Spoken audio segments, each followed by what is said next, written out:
Eh, Pertama ya, kaitan tentang pembagian hati. Dan memang itu kalau kita nanti mendapati masyhur pembagian dari kalangan para ulama seperti Imam Ibnu Qayyim Al-Jauziyah membagi hati menjadi 3. Kemudian juga sebetulnya kita kalau nanti kalau tidak salah di surat Maryam, pembagian hati menjadi 3 ini pun sudah Allah sebutkan dalam surat Maryam. Anda lupa ayat berapanya, tapi juga adanya ayat yang membagi tentang masalah hati. Ada hati yang sehat, ya, kolbun sihah atau kolbun salim, hati yang sehat, ya. Kemudian juga ada kolbun marid, hati yang sakit, dan yang ketiga adanya kolbun mayit, hati yang mati. Nah, jadi kalau kita untuk apa perbedaan dari hati yang sakit dan hati yang mati, jadi sebetulnya nanti lebih para ulama menjelaskan.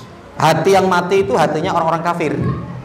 Hatinya orang-orang kafir, hatinya orang-orang musyrik. Ya, yang karena kondisi hati mereka itu sudah tertutup. Itu.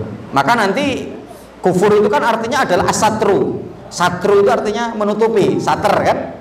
Ya, nanti untuk wanita dan laki dipisah ya, dikasih sater. Berarti kan maksudnya dikasih penutup, sutroh, seperti dalam sholat ya, untuk menutupi orang yang ada di belah sananya, agar ketika kita sholat menghadap ke sutroh, sater artinya kan seperti itu. Nah, jadi tertutup itu, sudah menutupi.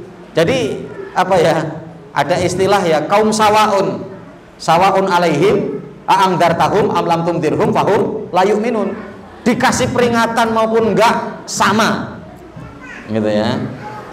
Meskipun ini juga digunakan untuk kadang ke teman-teman gitu ya, ke yang tidak kategori kafir dan tidak musyrik gitu loh. Karena kadang ada kaum yang sawaun gitu ya. Jadi masukan dari orang itu udah pokoknya gak usah diterima, lurus saja. Ya, seolah-olah wis prinsipnya itu pakai kacamata kuda gitu ya. Padahal samping kanan kirinya banyak yang ngomongi, kamu jangan gitu, itu jalan salah, itu dolimi orang, itu nggak adil kan gitu kan.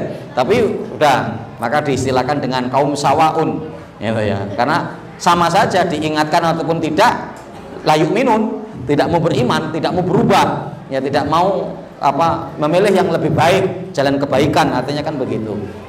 Nah, nah jadi artinya bahwa kondisinya seperti itu. Sedangkan hati yang sakit itu ya hatinya orang-orang munafik, kan masih muslim mereka kategorinya ya, hati orang-orang munafik, kemudian apa fajir, al-asi ya, orang yang fajir, pelaku maksiat. Nah, itu masuk dalam kategori kolbun marid itu ya. Nah, jadi kalau kita akan melihat apa namanya dari perbedaannya seperti itu, meskipun ya yang kategori tadi fajir, kemudian munafik, fasik, itu pun ya ada juga kadang terindikasi pada mereka itu ya hati yang mati juga gitu loh, karena ciri-cirinya itu nggak mau menerima petunjuk.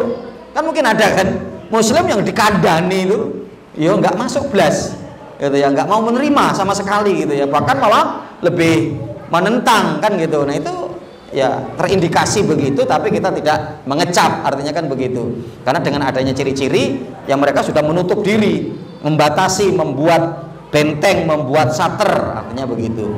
Nah, ini kaitan tentang apa namanya pembagian hati untuk membedakan hati yang sakit dan hati yang mati, kolbun mayit ya. Wallahu a'lam bishawab.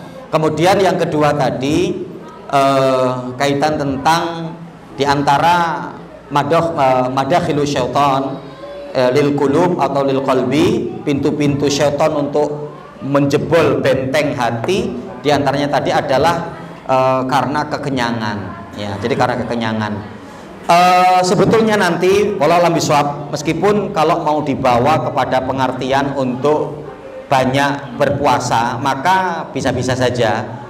Hanya saja nanti kan penjabarannya itu ada juga kaitan ya tentang masalah makan itu sendiri sebetulnya. Jadi artinya apa? Membatasi makan. Kan konsep yang disampaikan dari kalangan para ulama kepada kita, konsep Rasul itu kan apa namanya makan sebelum lapar dan berhenti sebelum kenyang. Artinya kan seperti itu. Atau kalau kita melihat di mana Rasulullah itu nanti kalau tidak salah disampaikan dari kalangan para ahli medis ya, yang menggabungkan antara medis dan tibu nabawi, makannya Rasulullah sehari semalam itu cuma 2 kali, itu kan? Makannya Rasul itu cuma 2 kali, itu. Nah, yang karenanya pun nanti Rasulullah mengatakan kepada kita kan gitu ya, al mukmin yakulu min mi'ain wahidin. Jadi seorang mukmin itu kan makannya melalui 1 usus, sedangkan orang kafir wal kafir ya yakulu min sab'ati am'a. Orang kafir itu makan dari 7 usus, gitu ya. Jadi ya makanya orang kafir begitu kan, ya mereka pokoknya tidak pakai aturan lah, namanya orang kafir itu begitu. Makanya dikatakan bahwa adunya si jenul adunya jannatul kafir, surga itu dunia itu adalah surganya orang kafir. Kalau orang kafir terserah mau makan sebanyak apapun, mau makan apapun, monggo, karena mereka nggak ada aturan. Beda dengan mukmin. Mukmin itu adanya aturan. Yang Rasul mengatakan apa?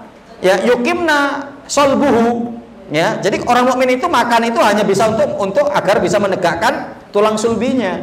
Maka apa? Dia menjadi perutnya itu dibagi menjadi 3. Sepertiganya minum, sepertiganya makanan, sepertiganya untuk bernapas. Kan seperti itu ya. Nah, maka ini pun ya juga untuk bisa menjadi perhatian kita, yang karena nanti diantaranya ketika kita menjaga dari makanan, kemudian untuk tidak makan berlebih, yang insya Allah nanti di sini pun kita tidak terlalu banyak memikirkan dunia, gitu ya. Karena kalau kita selalu konsentrasi ke makanan itu kan ke dunia ya. Jadi artinya makanan apa yang enak, nanti makan ini, ya cari ini dan seterusnya gitu. Apalagi dengan kondisi hari ini, pengolahan kan begitu canggih ya, kayaknya bagus ternyata singkong kan gitu kan, tapi dibuat cantik gitu kan, nggak tahu itu makanan model baru ya kan gitu kan, model baru terus itu ya. Nah, maka tadi pun Allah mengatakan fal yang duril insan ila to'ami, hendaklah manusia itu melihat pada makanan, karena yang menyebabkan penyakit juga diantaranya adalah faktor makanan, hanya seperti itu, faktor makanan. Nah, karenanya walau lebih bisawab,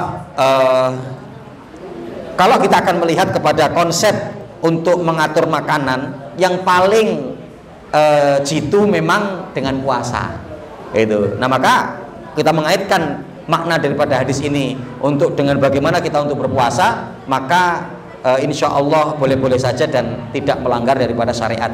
Tapi ketika kita yang anak pahami, ya ini berbicara tentang masalah makanan itu sendiri, karena makanan itu dalam Islam adanya aturan, adanya pola-pola gitu ya. Makanya hal yang terseneng ya, hal yang termasuk saya senengi kalau ketemu sama ikhwan, alhamdulillah Ustaz sekarang kurusan, alhamdulillah seneng saya gitu kan, itu ya. Dan saya nanya ke beliau, yang nggak tahu beliau lupa Pak, ini Pak kayak mana ya caranya biar badan ini nggak terlalu terus nambah gemuk gitu ya. Ya puasa, kata beliau. Jadi coba puasa gitu, karena saya melihat agak ngeri, kadang berpengaruh cepat gemuk itu Ustaz biasanya gitu kan. Ustaz itu kalau nggak menjaga itu gemuk ya gini, kayak gini makan gitu kan. Belum lagi nanti kalau habis ini dibawain ya kan, di rumah makan. Ini kan yang bikin badan cepat mekar itu kan sebetulnya makan malam gitu kan, makan malam ya, kemudian banyak lemaknya kan gitu kan. Nah, itu kan yang cepat gitu ya, gitu ya. Ini akhir-akhir ini pun saya menyampaikan, waduh kayaknya ini kok agak sering makan lagi nih kayaknya, aku tadi mekar lagi nih gitu ya, gitu. Jadi ternyata mekarin itu gampang, ngecilinnya itu yang ternyata malah agak susah gitu ya, agak susah. Nah, itu maka itu, dan diantaranya ya ini perlu untuk kita konsepkan, karena tadi ya itu akan menjadi pintu syaitan untuk masuk ke dalam diri kita, ke hati kita. Karena nanti kalau sudah makan yang dimikirkan masalah itu, kalau orang kenyang juga kan lemes ya, orang makan itu lemes, orang gemuk itu geraknya sedikit ya, nggak gesit gitu ya. Nah, maka kalau ini sehingga yang sedang-sedang saja, nah itulah yang lebih baik gitu. Karena kemarin saya ke pondok Ulul Albab itu ada yang ketemu saya, apa rahasianya gitu kok, apa namanya, kok sekarang kayaknya kurusan gitu kan. Nah, saya seneng lagi saya kan gitu kan. Ya, rahasianya apa? Saya bilang ya kalau makan harus siap untuk berhenti. Pingin nambah, wis tinggalkan piringnya, langsung tinggalkan gitu ya. Karena kadang memang pingin nambah gitu ya. Ya, terus tapi yo ojo kekurusan, nanti disentak wali murid gitu kan. Wali muridnya nanti nggak takut sama mudir katanya gitu ya. Ya juga ya apa namanya, nggak mesti harus gemuk-gemuk kan gitu kan, karena orang gemuk itu belum tentu kuat juga kan gitu kan ya, orang gemuk itu belum tentu kuat gitu ya. Dan artinya saya katakan yo nggak harus begitu ya. Jadi kita kan nggak untuk cari musuh, nggak untuk bermusuhan dengan saudara-saudara kita, dengan teman kita, seperti itu. Nah ini jadi bisa untuk diartikan kaitan dengan puasa, karena memang di situ ya untuk mengondisikan pola makan kan begitu kan. Begitu juga maknanya adalah ya kaitan dengan makan itu sendiri, yang tidak ada kaitannya dengan puasa. Bagaimana kita untuk mengkonsep makanan kita, dan konsep yang paling benar adalah konsep makanan pola Rasulullah. Itu udah pasti itu, dan itu sudah dikaji di kalangan para ilmuwan, para ahli medis gitu ya. Jadi pola makan yang paling benar adalah Rasulullah. Dan Rasulullah kan sehat ya. Rasulullah itu sakit, kalau nggak salah riwayat mengatakan cuma 2 kali. Yang terakhir karena Rasul terkena racun itu, pengaruh daripada racun Yahudi yang dibubuhkan ke daging kambing. Rasulullah pada hakikatnya sehat terus, gitu ya. Nah itu karena makanan Rasulullah pun makanan yang menyehatkan, ya, kurma, air minum, air zam-zam, sudah, gitu ya. Gak ada yang neko-neko, gitu kan. Makanya kita kan kenapa kok pakai daging kambing, takut kolesterol? Sebetulnya bukan di daging kambingnya, tapi bumbu-bumbunya ini. Itu kan kadang kita kalau melihat itu kan masya Allah ya, minyak-minyaknya itu aja banyak gitu ya. Nah, ini mungkin Pak, gitu Pak. Wallahu a'lam bishawab.